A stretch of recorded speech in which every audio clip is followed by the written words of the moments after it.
আমাদেরকে বিডিও অফিসে ডাকা হয়েছে হিয়ারিংয়ের জন্য। আমি নওদা ব্লকের মধুপুর অঞ্চলে তোকিয়া গ্রামের 143 নম্বর বুথের আমি একজন ভোটার।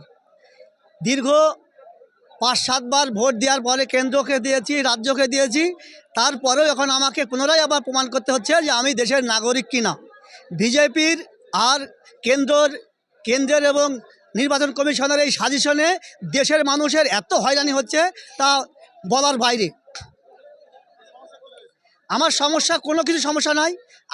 আমার বাবা 3টে ছেলে মেয়ে। আমার নাম মুকাদ্দেস শেখ। আমার কাগজের কোনো ভুল নাই। 2002 সালের নির্বাচন কমিশন যখন প্রথমে বলেছিল যে 2002 সালে যখন যার নাম থাকবে তাকে আর ডাকা হবে না, কিন্তু 2002 সালে আমার নাম থাকা সত্ত্বেও আজ আমাকে ডাকা হয়েছে। হয়রানি দেখুন, আমি ভিন রাজ্যে কাজ করি। আমি সেই রাজ্য থেকে আমাকে সেখানে কাজ সূত্রে কাজ ফেলে রেখে আজ আমাকে হিয়ারিংয়ের জন্য আমাকে অন্য রাজ্য থেকে এখানে এসে আজ আমাকে হিয়ারিংয়ের এইখানে প্রেজেন্ট হতে হয়েছে।